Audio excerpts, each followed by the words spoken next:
கோகிலா வந்திருக்குடா. என்ன நாங்க அம்புட்டு பேர் இங்க இருக்கையில இந்த பிள்ளை வாங்க தனியா பேசுவோன்னு கோகிலாவை மேல கூட்டிட்டு போயிருச்சு. எனக்கு என்ன பயமா இருக்குன்னா, நம்ம இந்த வாழ வந்தாங்கிட்ட ஏமாந்த விஷயத்த உன் பொண்டாட்டி கோகிலா கிட்ட போட்டு கொடுத்துருமோன்னு பயமா இருக்கு எனக்கு. அதனால சத்தம் காட்டாம நீ மேல போய் அவளுக்கு என்ன பேசிக்கிறாளுன்னு தெரிஞ்சுட்டு வா. ஓடு போ. எப்படி மாறுவாங்க? அவங்கள பத்தி உனக்கு தெரியாதா? உன் புருஷன்கிட்ட பணத்தை ஏமாந்ததுல இருந்து அண்ணனுக்கும் அன்னைக்கும் பிரச்சனை வந்து அவங்க ரொம்ப கஷ்டப்பட்டிருக்காங்க. அப்படி இருந்தும் அவங்க குணத்தை மாத்திக்கிட்ட மாதிரி நடிக்கிறாங்க. நடிச்சுட்டு போகட்டுமே, நீங்க ஒதுங்கி போக வேண்டியதானே? ஒதுங்கிட்டு எங்க போறது? எனக்கு வேற எங்க போக்கிடம் இருக்கு? எதுவுமே இல்லாதனால தானே நான் அம்மா வீட்டோட இருக்கேன். என் வாழ்க்கை மாதிரி இல்லாம என் பிள்ளைங்களாவது என்ன மாதிரி இல்லாம நல்லா வாழணும், நல்லா படிக்கணும். கவலைப்படாதீங்க அக்கா, எல்லாமே நல்லதா தான் நடக்கும் இனிமே. இவ்வளோ நாள் நம்பிக்கை இல்லாம தான் இருந்தேன். ஆனா மாதவி சொன்ன ஒரு வார்த்தையில தான் இப்ப கொஞ்சம் நம்பிக்கை வந்திருக்கு. மாதவி பேர்ல ஒரு நிலம் ஒன்று இருந்ததே, உனக்கு ஞாபகம் இருக்கா? ஞாபகம் இருக்குக்கா. அது கூட ஏகப்பட்ட பிரச்சனை வந்து கடன்ல மூழ்கிடுச்சே. இல்ல, அந்த நிலம் அவளுக்கு திரும்ப கிடைச்சிருச்சு. ஃபைனான்ஸ் கம்பெனிலேருந்து அந்த நிலம் சம்பந்தப்பட்ட பத்திரத்தை எல்லாம் மாதவிக்கு திருப்பி கொடுத்துட்டாங்க. இப்போ அந்த நிலத்தோட மதிப்பு ரொம்ப கூடி போச்சாம்.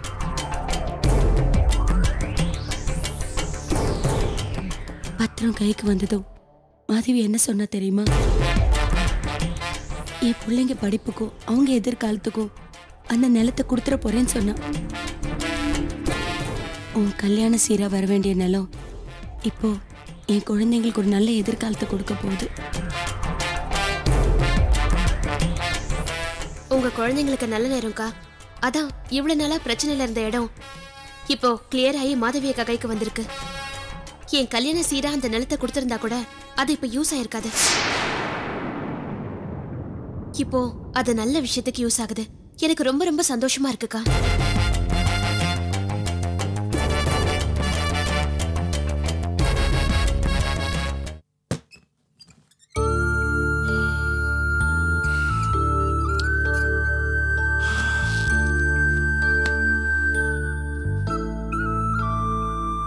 இந்த கிளைமேட் ரொம்ப நல்லா இருக்குல்ல மனோ? ஆனா இங்க கிளைமேட் திடீர்னு சேஞ்ச் ஆயிட்டே இருக்கும். இதை மிஸ் பண்ண வேணாம். இந்த கிளைமேட்டை நல்லா என்ஜாய் பண்ணணும். நீங்க காரை வேற அனுப்பி விட்டுட்டீங்க. நாம சும்மா வெளியே ஒரு வாக் போயிட்டு வரலாமா? வெளியில வாக்கா? எனக்கு கொஞ்சம் தலைவலிக்கிற மாதிரி இருக்கு. நான் வேணா தைலம் தேய்ச்சி விடவா? வேண்டாம், கொஞ்ச நேரம் ரெஸ்ட் எடுத்தா சரியாயிடும். சரி, நீங்க படுத்துக்கோங்க. நான் தொந்தரவு இல்லாம வெளியே வெயிட் பண்றேன். இல்ல வேண்டாம், நான் சேர்ல உட்காந்து கூட ரெஸ்ட் எடுத்துக்கிறேன். இல்ல பரவாயில்ல மனோ, நீங்க படுத்துக்கோங்க. நான் வெளியே வெயிட் பண்றேன். ரெஸ்ட் எடுங்க.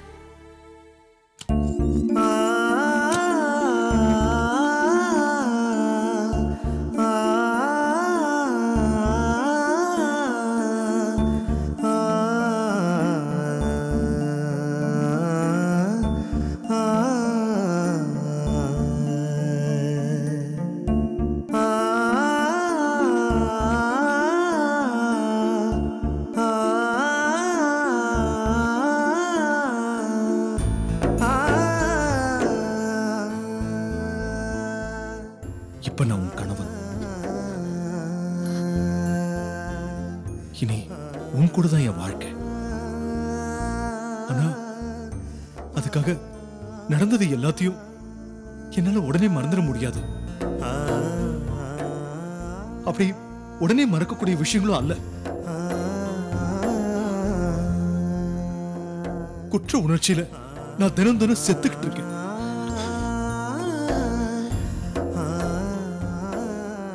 இந்த சூழ்நிலை மாறு.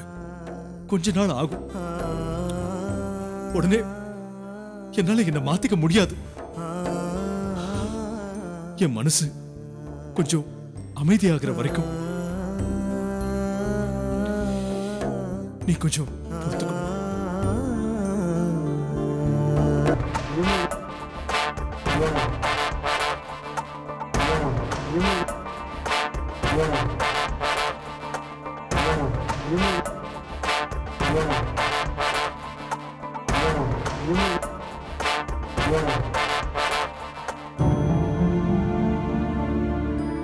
இப்படி ஆளாளுக்கு மூஞ்சிய பாத்துக்கிட்டு இருந்தா அதுக்கு என்ன அர்த்தம்? அதுக்கு ஒரு முடிவு எடுக்கணும் ஈஸ்வரி. என்னத்த முடிவு எடுக்கிறது? அவதான் நிலம் வேண்டாம்னு சொல்லிட்டு போயிட்டாளா? அவ சொல்லிட்டு போயிட்டா முடிஞ்சு போயிருச்சா? நான் கூப்பிட்டு கேக்குறேன். கவிதா, கவிதா கீழே வா. அண்ணி உன்னை தான் கீழே வா கவிதா.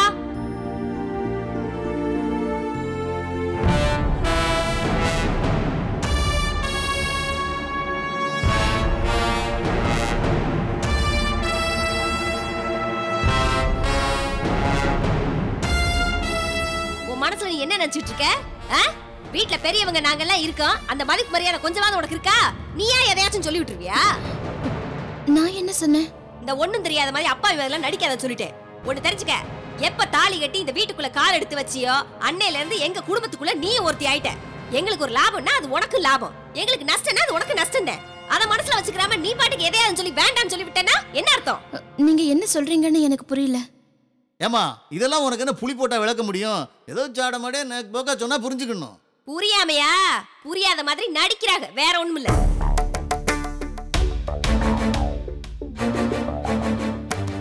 என்னங்க சொல்றாங்க இவங்க?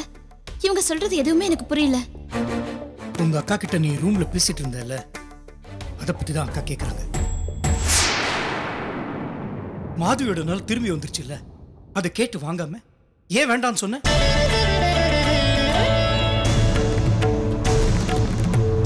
கேக்குறல இந்த தம்பி, வாய் திறந்து பதில சொல்லு. நீ பாட்டுக்கு வயசுக்கு வேணான்ட்டா எப்படிங்கறேன்? இப்ப என்ன சொல்ல வரீங்க? என் அக்கா கிட்ட அந்த நிலத்தை கேட்டு வாங்கணும்னு சொல்றீங்களா? கேட்காம என்னமா பண்ண சொல்லுத? தங்கத்திலே ஒரு குறை இருந்தால் அதன் தரத்தில் குறைவதுன்னு கேள்விப்பட்டிருக்கியா? ஈஸ்வரி தங்க மாதிரி ஏதோ சூழ்நிலை இருக்கிற தங்கமெல்லாம் போயிருச்சு, அதனால உங்ககிட்ட கேட்க வேண்டியதா போச்சு. சிங்கத்தின் கால்கள் பழுதுபட்டாலும் அதன் சீற்றம் குறைவதில்லைன்னு கேள்விப்பட்டிருக்கியா? ஈஸ்வரி சிங்க மாதிரி தான். ஏதோ அவ எடுத்து வச்ச ஸ்டெப்ஸ் கொஞ்சம் ஸ்லிப் ஆகி போச்சு, அதனால உங்ககிட்ட கேட்க வேண்டியதா போச்சு. புலி பசிச்சாலும் புல்ல திங்காதுன்னு கேள்விப்பட்டிருக்கியா? ஈஸ்வரி புலி மாதிரி தான். என்ன கொஞ்சம் பசி ஓவர் ஆகி போச்சு, அதனால உங்ககிட்ட ஒரு கிட்ட புல்லுகிட்ட எதிர்பார்க்க வேண்டியதா போச்சு. இல்லனா அவ கேட்பாளா? இதெல்லாம் அசிங்கம்னு இல்ல ஈஸ்வரி, நம்மளை பத்தின நிலைமை சொல்லணுமா இல்லையா? ஈஸ்வரி நல்ல நிலைமையில இருந்தா இதெல்லாம் வேண்டாம்னு விட்டுட்டு போயிட மாட்டா.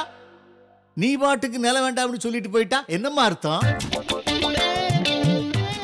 ஏண்டா மாப்பிள, என்னடா பேசாம நின்றுட்டு இருக்க? உண்டாடிட்டு எல்லாம் கேட்கறமேன்னு யோசிக்கிறியா நீ? டேய், ஜமீன் குடும்பத்துல பிறந்தவங்கடா, வீர பரம்பரையா வாழ்ந்துட்டோம். இப்ப காசு இல்லைன்னு சொல்லி தெருவில் உட்காந்து பிச்சையாடா எடுக்க முடியும்? வீட்டுக்கு வந்த மருமகிட்ட தானடா கேட்க முடியும்? மாப்பிள என்ன நீங்க? இல்ல மாமா, சில விஷயங்களை சில இடத்துல சொல்லித்தானே ஆகணும், இல்லன்னா புரியாது இல்ல. போதும் நீங்க விளக்கம் கொடுத்ததுலாம். கொஞ்ச நேரம் அமைதியா இருக்கீங்களா? டாடி, உங்க அக்கா கிட்ட அந்த நிலத்தை கேட்டு வாங்க முடியுமா முடியாதா? முடியாது.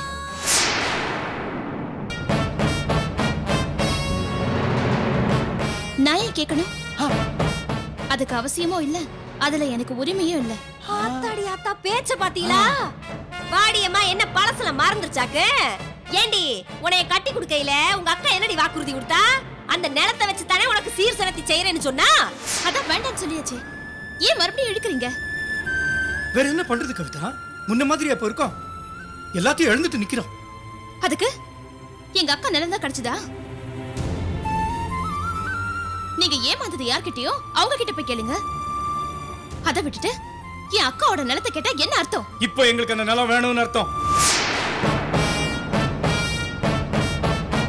உனக்கு தரதா சொன்ன நிலம் தானே, அது கேட்கறதுல என்ன தப்பு இருக்கு? என்ன பேசுறீங்க? எப்பவும் முடிஞ்ச விஷயம், அத போய் கேளுனா என்னால முடியாதுங்க. வேணும்னா நம்ம கல்யாணத்தை நடத்தி வச்சாங்களே என் அண்ணி, அவங்க கிட்ட வேணா கேட்டுக்கோங்க. ஓ, உன் அண்ணிக்கிட்ட கேட்க முடியாதுன்னு இப்படி சொல்றியா? தெரியுதுல்ல, தெரிஞ்சவங்க தெரியாதவங்கன்னு எல்லார்கிட்டயும் பணத்தை வாங்கிட்டு திருப்பி கொடுக்காம இருக்கீங்க. இப்போ உங்க ஒட்டுமொத்த பணத்தையும் ஒரே ஆள் சுருட்டிட்டான். அவகிட்ட திருப்பி வாங்க வழி இல்ல. ஏன் அக்கா கிட்ட கேளுங்கிறீங்க? இது என்னங்க நியாயம்? டாடி, உன் நியாயத்தெல்லாம் கேட்க யாரும் இல்ல. மனசுல நல்ல எண்ணம் இருக்கா பாருங்க. எப்பவும் புகுந்த இடமும் நல்லா இருக்கணும்னு நினைக்கணும். பிறந்த வீட்டை மட்டும் நல்லா வச்சுக்கணும்னு நினைக்க கூடாது. நான் 2 வீடு நல்லா இருக்கணும் தான் நினைக்கிறேன். நல்லா நினைக்கிறவதே உன் நினைப்பு தான் இப்ப அம்பட்டி வாரிட்டு போயிருச்சுல.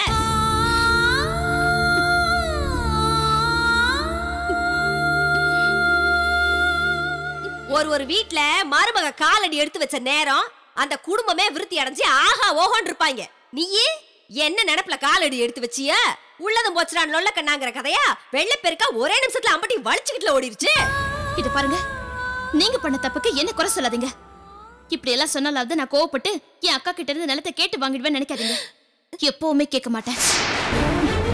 ஏன் நில்றி? என்ன சொன்ன? கேட்க மாட்டியா? நான் கேட்க வைப்பேங்கிறல்ல. அக்கா அக்கா விடுங்க அக்கா, நான் டீல் பண்ணிக்கிறேன். எப்படிடா டீல் பண்ணுவ? ஈஸ்வரியால முடியாதது உன்னால எப்படிடா முடியும்? பண்ணி காட்டுறேன். முரளி, டேய் தம்பி, இது வரைக்கும் எப்படியோ இனிமேவாச்சும் நம்ம எல்லாம் ஒன்னா இருக்கணும்டா. இந்த பாரு, அம்பட்டும் போயிருச்சு, ஒண்ணும் இல்ல நம்ம கையில. இப்ப மிஞ்சி இருக்கிறது இந்த வீடு ஒண்ணுதே. இதையாச்சும் நம்ம நல்ல நாட்டிக்கணும்டா. நீ என்ன செய்வியோ ஏது செய்வியோ எனக்கு தெரியாது. கருமம், நம்மள ஆண்டவன் எப்படி கெஞ்ச விட்டுக்கிட்டு வேடிக்கை பாக்குறான். நமக்கும் வேற வழியும் இல்லடா. எப்படியாச்சும் பொண்டாட்டிக்கிட்ட பேசி அவங்க அக்கா கிட்ட இருந்து அந்த நிலத்தை வாங்குற வழியை பாரு. என்ன கேக்குறேன்க்கா. டேய் தம்பி, இது வரைக்கும் அக்கா உனக்கு எதுவும் செய்யலைங்கிறத மனசுல வச்சுக்கிட்டு என்னைய பழிகளையும் வாங்கிறாதரா. அக்கா என்னக்கா? இல்லடா, நான் புத்தி கேட்டவ. இது தெரிஞ்ச தெரியாமல தப்பு பண்ணிவிட்டேன். ஆனா இப்ப இனிமே அப்படி எல்லாம் நடந்துக்கிற மாட்டேன். உனக்கு என்ன செய்யணுமோ அதை முறைப்படி கரெக்டா செஞ்சிடுறேன். என்ன? ஆனா நமக்கு மிஞ்சி இருக்கிற இந்த வீட்டையாச்சும் எப்படியாவது தக்க வச்சுக்கணும்டா. அதுக்கு தான் கேக்குறேன். போய் பேசுறா. சரி, புரியுதுக்கா. கவிதா கண்டிப்பா இந்த நிலத்தை கேட்டு வாங்குவோம். நான் வாங்க வைப்பேன். நீ பாத்துக்கிட்டே இருக்கா, நீ பாத்துக்கிட்டே இரு.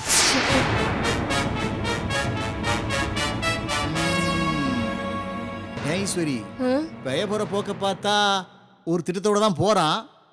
சொதப்பாம இருந்தா சரி.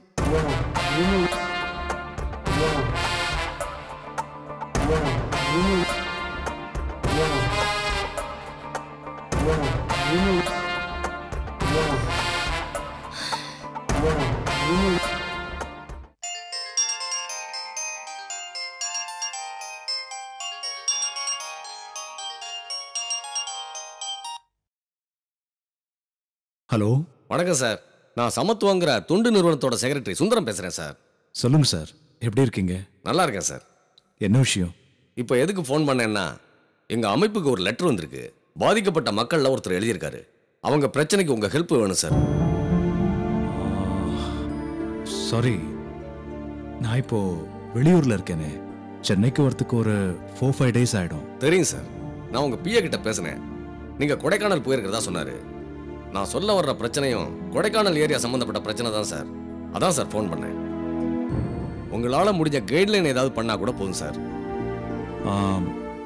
ட்ரை பண்றேன், சொல்லுங்க. கொடைக்கானல் பக்கத்துல பூவேலிங்கிற மலை கிராமம் இருக்கு. அங்க இருக்கிற மக்கள் அடிப்படை வசதிகள் கூட கிடைக்காம ரொம்ப கஷ்டப்படுறாங்க. லெட்டர்ல எழுதியிருக்கு, உங்களுக்கு தெரிஞ்ச கலெக்டர் அந்த டிஸ்ட்ரிக்ட்ல இருந்தா இந்த பிரச்சனையை சால்வ் பண்ண சொல்லலாமே சார். சரி, சம்பந்தப்பட்டவங்க கிட்ட பேசிட்டு நான் உங்களை காண்டாக்ட் பண்றேன். சார், இது பர்சனல் ரெக்வெஸ்ட் சார். சொல்லுங்க. அந்த கிராமத்தை ஒரு தடவை நீங்க நேர்ல பார்த்தா பிரச்சனையோட தீவிரம் உங்களுக்கு புரியும் நினைக்கிறேன். நீங்க போக முடியுமா சார்? இங்க எனக்கு தெரிஞ்சவங்க யாரும் இல்லையான்னு பாக்குறீங்களா சார்? அதுக்கு நான் ஏற்பாடு பண்றேன் சார். உங்களை பத்தி சொல்லி உங்க போன் நம்பரையும் கொடுத்து அந்த கிராமத்தாலே உங்களை கூட்டிகிட்டு போற மாதிரி பண்றேன் சார். அப்புறம் ஒன் திங், நான் கலெக்டர்னு அங்க யாருக்கும் சொல்லிக்க வேண்டாம். சரிங்க சார். பொதுவான ஒரு நபர்னு மட்டும் சொல்லுங்க. அப்புறம் எந்த ஊர்னு சொன்னீங்க? பூவேலி. Poovelli, isn't it? அந்த பூவேலி போற பாதையில மெயின் ரோட் பக்கத்துல யாரையாவது நிக்க சொல்லுங்க. சரிங்க சார். நான் உங்களை மீட் பண்ணிக்கிறேன். ரொம்ப நன்றிங்க சார். நான் அப்படியே பண்றேன் சார். ஓகே, பாய்.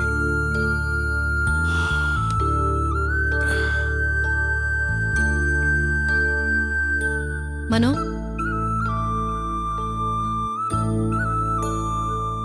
தலைவலி சரியாயிடுச்சா மனோ? ஆ சரியாயிடுச்சு. அப்போ நம்ம வெளியே போலாமா? அது நம்ம நாளைக்கு போலாமே. இப்போ வேறொரு விஷயமா நான் கொஞ்சம் வெளியில போக வேண்டியிருக்கு. ஃப்ரெஷ் ஆயிட்டு வந்துடுறேன்.